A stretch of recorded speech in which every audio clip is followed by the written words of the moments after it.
2부 차영TV입니다. 자, 매일 올라갑니다. 내가 항상 하는 얘기가 있죠. 나도 또 예를 들어가지고 이 또 에어컨 마스터 합니다. 자, 여기 보시면 여기 또 보면 이제 1부에서는 이제 자동차 에어컨 특징, 가스, 뭐 환경 잘 들으셨죠? 또 요것도 처음 본 사람들은 또 1부 보세요. 자, 다음에 자, 2부에서는 우리가 이게 일상적으로 이제 자동차 에어컨에 대한 사용 방법과 이 잘못된 점. 그러니까 뭐냐면 에어컨, 그러니까 우리가, 그러니까 뭐 저도 할 수 있죠. 저도 잘 갖고 있으니까. 어떤 그런 사용 방법과 잘못된 점, 뭐 조작된 점, 어떻게 하면 또 에어컨에 대한 뭐 시원하게 쓰고 뭐 오래 쓰고 그런 얘기인 것 같아요. 자, 한번 여기서 한번 핵심 한번 집어주시죠. 이거는 제가 이제 그 자동차 에어컨에 대한 사용법, 그리고 또 이제 잘못 인식되어 있는 점, 이제 이런 부분들에 대해서 좀 이제 꼭지를 잡아봤던 건데요. 이게 사람의 관점하고 기계의 관점을 따로 생각해 볼 필요가 있습니다. 기존에 이제 모든 뭐 TV 방송 채널에서 에어컨을 어떻게 쓰는 게 이제 효율적이냐라는 차원에서 주로 이제 많은 자료들이 노출되어 있는데요. 요약을 하면 이거죠. 간단하게. 에어컨을 가급적이면 뭐 사계절 뭐 틀어놓는 것도 상관없다. 정온으로 뭐 22도가 됐든 뭐 24도가 됐든 항시 틀어놓고 처음에 틀 때 이제 뭐 너무 세게 틀지 말아라. 그리고 또 그러니까 틀 거면 이제 뭐 시동 초기에는 뭐 약하게 틀었다가 주행이 되면서 어느 정도 반을 올렸다가 또 미리 이제 끄라는 얘기. 뭐 요 정도가 사실은 이제 일반화된 얘기고, 그리고 최근에는 이제 여성분들이나 또 노약자분들이 즐겨 타는 차량 같은 경우에는 에어컨을 또 세게 틀 일이 없죠. 그러다 보니까 이제 온도는 상대적으로 좀 높게 만들어 놓고 사철을 그냥 편하게 써라라고 이제 매뉴얼이 기재되어 있는 브랜드의 차종들이 사실 대부분입니다. 근데 일부에서 이제 그 사계절에 대한 특성을 잠깐 짧게 좀 말씀드려서 이제 봄서부터 여름까지 에어컨 가동량은 좀 높고 상대적으로 가을서부터 겨울, 초봄까지는 에어컨을 쓰지 않다 보니까 실제 에어컨 부식은 그 시즌에 주로 발생을 한다라고 이제 말씀드렸었어요. 그럼 이제 기계적인 관점에서 좀 생각해 볼 필요도 있는데요. 자, 이거를 그냥 두두로 설명하면 조금 이해가 어려울 수 있으니까 실제 저희가 본사를 운영하면서 플러싱을 직접 뭐 수백 대의 차량을 해본 사례로 말씀을 드리는 겁니다. 예를 들면 차량 2대가 에어컨 뭐 소위 말하는 플러싱 서비스를 받기 위해서 입고가 됐습니다. 한 대는 뭐 40대에서 50대 사이의 남성분이 에어컨을 열심히 틀면서 한 10만 킬로를 탔던 차가 있다고 치죠. 또 한 대는 같은 차종인데 여성분 혹은 연세가 많으신 어르신들이 탔던 차량이 주행거리는 비슷하게 한 10만 내외인데 에어컨을 거의 잘 쓰지 않았던, 그러니까 최대 풍속, 최저 온도로 낮춰놓고 별로 가동하지 않았던 2대의 차가 있다고 전제를 해볼게요. 근데 에어컨 시스템은 한 3에서 4년 정도 신차가 출고해서 에어컨이 가동되고 나면 사실은 색깔이 점점점 이제 짙어지면서 이 엷은 보리차 색깔에서 진한 결명자 색깔로 시간이 지날수록 사실 바뀝니다. 이게 왜 그러냐면 에어컨 컴프레셔가 많이 가동되면 그 안에서 이제 열을 회수해 가면서 오일은 이제 탈화되는 거죠. 오일이 점점 이제 산성화도 되지만 이제 타는 거죠, 쉽게 말하면. 그래서 오일도 익습니다. 그래서 오일이 처음에는 보시면 아시겠지만 거의 무색에 가까운데, 그렇죠. 시간이 지나면 정말 심한 건 콜라빛처럼도 오일이 변질이 돼 버리거든요. 근데 앞서 말씀드렸던 2대의 차량이 들어왔을 때 남성분, 이제 몸에 열이 많아서 에어컨을 자주 틀었던 분의 오일은 훨씬 색깔이 진하게 빠져나옵니다. 뭐 부식 얘기, 슬러지 얘기는 나중으로 하더라고요. 근데 에어컨을 잘 틀지 않았던 차들, 그리고 연세가 좀 있으셔서 에어컨에 찬바람을 싫었던 분들이 탔던 차는 같은 연식, 같은 차종인데도 오일색이 훨씬 옅고 깨끗하게 나옵니다. 그 소비자분들은 어떤 착각을 하냐면 내 차는 에어컨 상태가 좋네요. 그리고 이제 이 남성분의 차는 내 차는 에어컨 상태가 나쁘네요 라고 판단할 수 있거든요. 오일 색깔만 보고 심지어는 그렇게 설명을 해주는 에어컨 플러싱 샵들도 많이 있습니다. 여기서 참 재밌는 게 뭐냐면요. 여기서 이제 짚고 넘어가야 될 게, 우리가 오일을 바꿔도, 그러니까 예를 들어서 미션을 바꾼다고 그래요. 까맣게 나오면은 너무 갈 때가 돼서 너무 좋다 막 이래요. 네네. 뭐 그러면 예를 들어서 그다음에 뭐 깨끗하게 나오면은 선생님 깨끗한데 괜히 갈았나 뭐 이래요. 저는 그래요. 깨끗해야 안에 게 좋은 거 아닙니까? 그래, 그런 생각인데, 사장님 생각은 반대예요. 네, 네. 그러니까 뭐냐면 이게 심리적으로 심리 싸움만 갖고는 그냥 그렇게 색깔만고 심리 싸움만 갖고 하면 안 된다라는 얘기예요. 네, 그러니까 이게. 자동차의 네. 엔진 오일의 작동 방식하고 네. 컴프레셔 이제 냉동 오일이 포함돼서 돌아가는 이 냉각 컴프레셔의 구조나 라인이 좀 다르기 때문에 이게 제가 그 말씀드리는 일반론하고는 정반대 상황이라는 얘기를 드리는 건데 실제 가동이 덜 돼서 오일 색깔도 깨끗하고 관 안의 상태도 좋을 수 있는 차종들이 있을 수 있겠죠. 근데 보편적인 확률로 보면 사실은 이렇게 오일이 깨끗하게 나오는 차들이 슬러지가 더 많은데 그 슬러지가 벽에는 잔뜩 붙어 있는 경우가 많을 수 있다는 얘기를 하는 겁니다. 대표적인 게 어떤 거냐면 이렇게 좀 오일 색깔이 지저분하게 나오는 차인데도 가스를 우리가 보통 제일 먼저 하는 건 단순 회수를 해보잖아요. 그렇죠. 오일량의 변화가 가스량의 변화가 크지 않은 상태의 차량들이 있고 반대로 오일은 굉장히 깨끗하게 나오지만 가스가 꽤 줄어서 나오는 차들이 있습니다. 뭐 정량이 보통 500g이다라고 했을 때 뭐 400이 들어있다든가 뭐 380이 뭐 찍혀 나온다든가 회수량이 그런 것들이 있는데 이런 것들이 이제 일반 분들이 좀 생각하는 착오라는 거죠.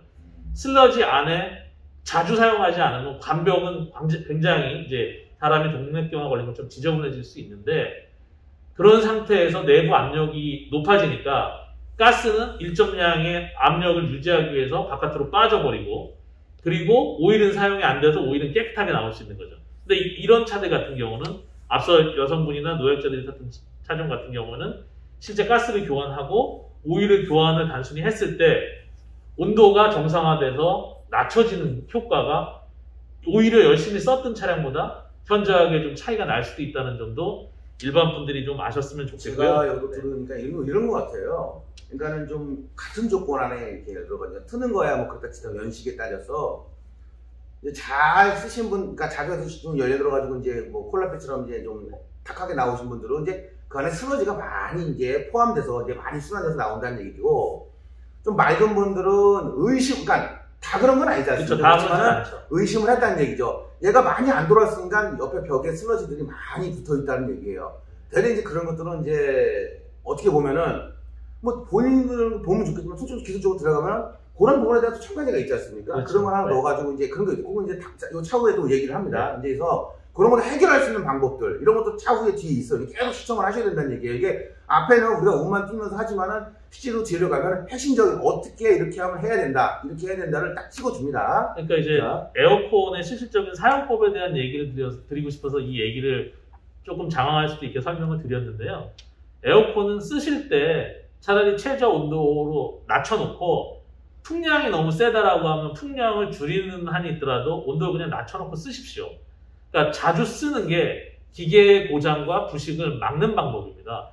풍량을 세게 하면서 온도를 높여놓고 쓰는 것보다는 오히려 풍량을 줄이더라도 온도를 낮춰서 쓰는 게 에어컨에는 더 낫다는 거죠. 에어컨의 수명에는 더 낫다는 겁니다. 그리고 실제 에어컨 성능이 새 차일 때는 우리가 세게 틀 필요가 없잖아요. 온도가 많이 낮아지니까. 근데 이제 노후되면서 점점 안 시원하네 하니까 풍량을 세게 트는 건데 그때는 이미 이제 내부에 문제가 생겼다는 거니까 이런 사장님이 되게 잘하신 거예요. 왜 그러냐면 예전에는 앞에 클러치 타입 같은 경우는 솔직히 근데 요즘 보면 여기 밸브가 달려있단 말이에요. 더 심합니다. 네. 그런 부분이 있기 때문에 맞은 얘기예요. 네. 그러니까 가동 시간을 보장해 주시는 게 굉장히 중요한 겁니다. 그리고 해외에 사시는 매뉴얼을 보면요. 우리가 에어컨을 통상적으로 안 쓰는 이 계절, 가을서부터 겨울 사이에 에어컨을 가동시켜야 합니다. 최소한 2주에 한 번, 혹은 길어도 아무리 안 돼도 한 달이나 뭐 3주에 한 번은 뭐 요새는 뭐 아파트가 대부분 지하 주차장이니까 지하 주차장이 됐든 아니면 조금 이제 온도가 괜찮은 공간에서 뭐 건물 안이 됐든 해서 에어컨을 내가 차에 타 있으면 춥잖아요. 그러니까 사실은 20분이든 10분이든 에어컨을 최저 온도, 최고 풍속으로 해서 일정 시간에 한 번씩은 가동되게 해주는 게 관로 안에 있는 부식을 사전에 예방하고 부식이 미세하게 생겼더라도 그게 순환을 통해서 씻겨 내려가게 만드는 효과를 발생시킵니다. 그러니까 하여튼 감기 조심하시고요. 네. 대신 너무 추우면 에어컨 가동 안 됩니다. 추우니까요. 그렇죠. 그래서 좀 더 이제 팁을 살짝 그거예요. 따뜻한데 최대한. 그래서 가동을 시켜주시라는 겁니다. 안 쓰는 계절 동안에요. 예, 그래서 그런 부분들이 있고요. 그리고 제가 보면 아까 이제 여성분 그리고 또 약간 연세가 있는 노약자분들 또 아니면 아이가 있을 때 그리고 또 이 남성분들의 패턴이 좀 다르다고 했는데요. 또 하나 이제 약간 내가 차량이 좀 노후된 차량을 탄다, 뭐 클래식카를 탄다, 뭐 주행거리도 한 15만을 넘었고 연식도 뭐 10년에서 20년 사이가 된다라고 하면 사실은 가스가 새고 있다라고 느끼면 그건 필히 수리를 하시는 게 좋습니다. 근데 그 수리라는 게 꼭 컴프레셔를 교환하고 콘덴서를 교환한다는 개념이 아니라 냉동 오일을 원활하게 다 교환해내고 새 오일을 넣으면서 제대로 이 관부도 세척하고 슬러지를 제거하는 행위를 하시는 게 건강상에 매우 유익합니다. 보통 우리가 에어컨을 틀었을 때 쾌쾌한 냄새가 날 때는 아 이게 에어컨을 청소해야 된다라고 생각해가지고 뭐 스프레이 타입의 청소제도 쓰고 그리고 심지어는 이제 그 케미컬로 세척하는 서비스도 의뢰를 하는데 그 곰팡이 냄새도 사실은 몸에 굉장히 나쁠 수 있지만 더 나쁜 건 폐 에어컨 가스에서 발생하는 그 가스가 새서 내 코로 흡입되는 게 굉장히 위험합니다. 우리가 보통 달리면서 워셔액만 틀어봐도 그렇죠. 그 특유의 그 에탄올 냄새가 들어오잖아요. 근데 자동차의 에어컨 가스는 기본적으로는 묻히기 때문에 잘 냄새를 못 맡게 되는데 이게 차량이 뭐 최소한 한 3, 4년만 지나가면 그 안에 있는 가스와 오일이 산성화되기 시작하고 차량이 10에서 뭐 20만 사이를 왔다 갔다 하는 차량이라고 하면 굉장히 건강에 안 좋은 가스가 미세하게라도 샌다면 인지하지 못하는 사이에 흡입될 수 있습니다. 그럼 이제 그런 차들이 있어요.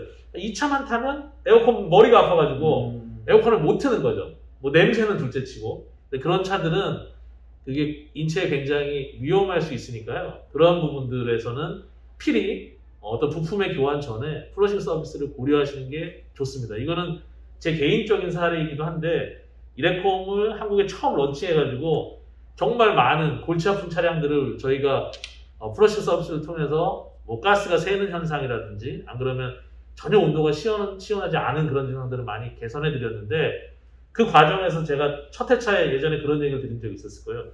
독이 올라가지고 온 팔서부터 해가지고 온 전신이 다 도피 환자처럼 된 적이 있었습니다.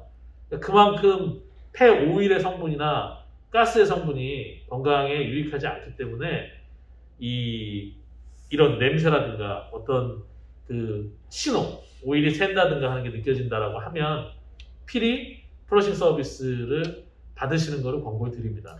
여기 이제 뭐냐면 맞는 얘기예요. 이게 이 선생님 얘기하시는 거는 뭐냐면 정리를 하면 제가 이제 소비자 입장에서 보면 이제 그런 겁니다. 안에 에바에 새면 난리 나는 거죠. 바로 흡입하니까 이건 난리 나는 거고요.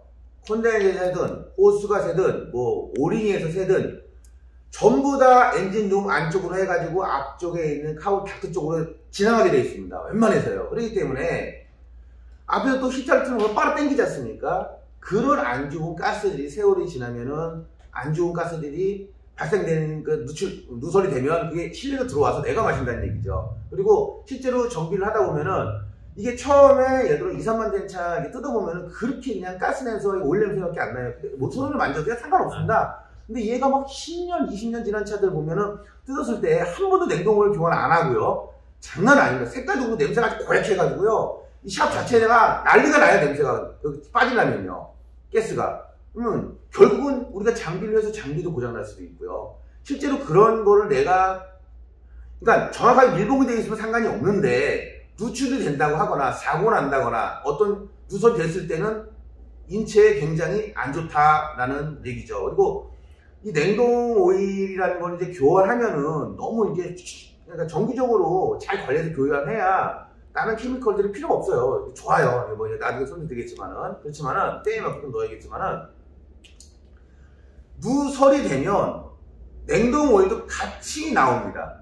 그렇죠? 웬만해서요. 네. 미세하게가 뭐 같이 나옵니다. 그리고 특히나 차가울 때보다 뜨거울 때가 더 많이 셉니다. 자동차는요. 자, 그러면 내가 냉동 오일이 같이 빠져나간다는 얘기는 컴프레셔의 오일이 부족하다는 얘기니까 컴프레셔가 손상이 되고 라인 까매지고 돈도 많이 들어갑니다. 그러니까 몸도 안 좋아지지만 내가 주머니 사정이 너무 많이 고치려면 많이 들어간다. 여러 가지 이제 품목이 돼 있는 거예요. 포괄이 돼 있다는 얘기고요. 그러니까 사람의 이 혈관하고 비슷하다고 생각하시면 됩니다. 연세가 있으시고 또 이렇게 체구가 있으시고 사람이 이제 인체가 노화되면 혈관 사고들이 많이 일어나잖아요. 뭐 동맥경화도 일어나고 그렇죠. 협식증도 일어나고 일어나시 이렇게 뭐 뇌졸중도 이렇게 뭐 뇌경색이나 근데 비슷하게 에어컨도 그런 식으로 내벽에 슬러지가 많이 붙을 수밖에 없기 때문에 자체적으로 관 안의 압력이 높아지고 관 안의 압력이 높아지니까 이게 어딘가로는 빠져나가야 되는데 제일 많이 빠져나가는 거는 고압 저압을 충전하는 충전단자 쪽으로 체크밸브가 있기 때문에 빠져나가고 거기로도 안 된다라고 하면 이제 크랙이 발생하면서 밀고 나가는 거거든요. 결국은 압이 그렇죠. 많이 차니까 그런 거 그렇죠. 아닙니까? 기존의 저압이든 고압에 대한 압의 규정 압이 있는데 그 압보다 올라가니까 이제 문제가 그렇죠. 결국은 압이 올라간다는 얘기는 순환도 느리니까 컴프레서가 안 좋은 거예요. 네. 컴프레서 성능이 안 좋다는 얘기예요. 근데 저도 참 보면 나이는 뭐 많이 먹진 않았지만 이제 뭐 고혈압 약을 조금 먹습니다. 근데 고혈압 약 한 번 먹으면은 못 끊더라고요. 계속 그렇죠. 주대요. 맨날 하고 다음 주 수요일 가야 그렇죠. 되는데요. 빼놔요. 근데 사람은 자체 치유 능력이 있어도 고혈압약 그렇게 한번 걸리면 그렇지 않습니까? 근데 자동차는 자체 치유 능력이 없죠. 그렇기 때문에 망가지지 않을 때, 정확할 때, 그러니까 라인이 깨끗할 때 계속 깨끗하게 관리를 해야지. 한 번 망가지면 아무리 좋은 케미컬 할아버지를 써도 완벽 제거는 안 됩니다. 완전히 교환하기 전까지는요. 내가 우리 그 얘기를 하지 않습니까? 가끔 전화하면서 우리가 이 장비는 안에 있는 냉동 오일 교환 장비지 완전히 깨끗한 프러싱 장비는 아니다라는 말도 이제 가끔 이제 밀고나님하고 그러니까 얘기를 하거든요. 지금 그 장비에 대한 얘기나 이게 뭐 플러싱이냐 회수냐에 대한 얘기를 이제 다음 시간에 그렇죠. 뒤로 하는 네, 거고요. 요거 뭐 한번 뭐 좀 더 뭐 얘기해 주실 부분이 있으시면 해주셔도 되고 아니면 뭐 녹음 상관없습니다. 일단은 이게 네. 이제 장비에 대한 얘기, 네. 그러니까 소비자분들 입장에서 네. 이 회수 장비에 대한 이해에 대한 얘기가 이제 같이 섞여 나와야 되니까요. 요건 다음 타임에서 하시면 오케이. 제가 또 15분 또 20분 지났으니까 또 네, 지겹습니다. 드리겠습니다. 또. 네. 자, 그러면 또 내일. 자, 내일 뵐게요, 내일. 자, 몇 네. 편이 될지 몰라요. 그냥, 이러고 사지 말고 그냥 노안이 그냥 계속 까면서 그냥 머릿속에 있는 거 다 쏟아 붓는 겁니다. 자, 다음 또 영상 내일 뵙겠습니다. 네, 내일 뵙겠습니다. 네.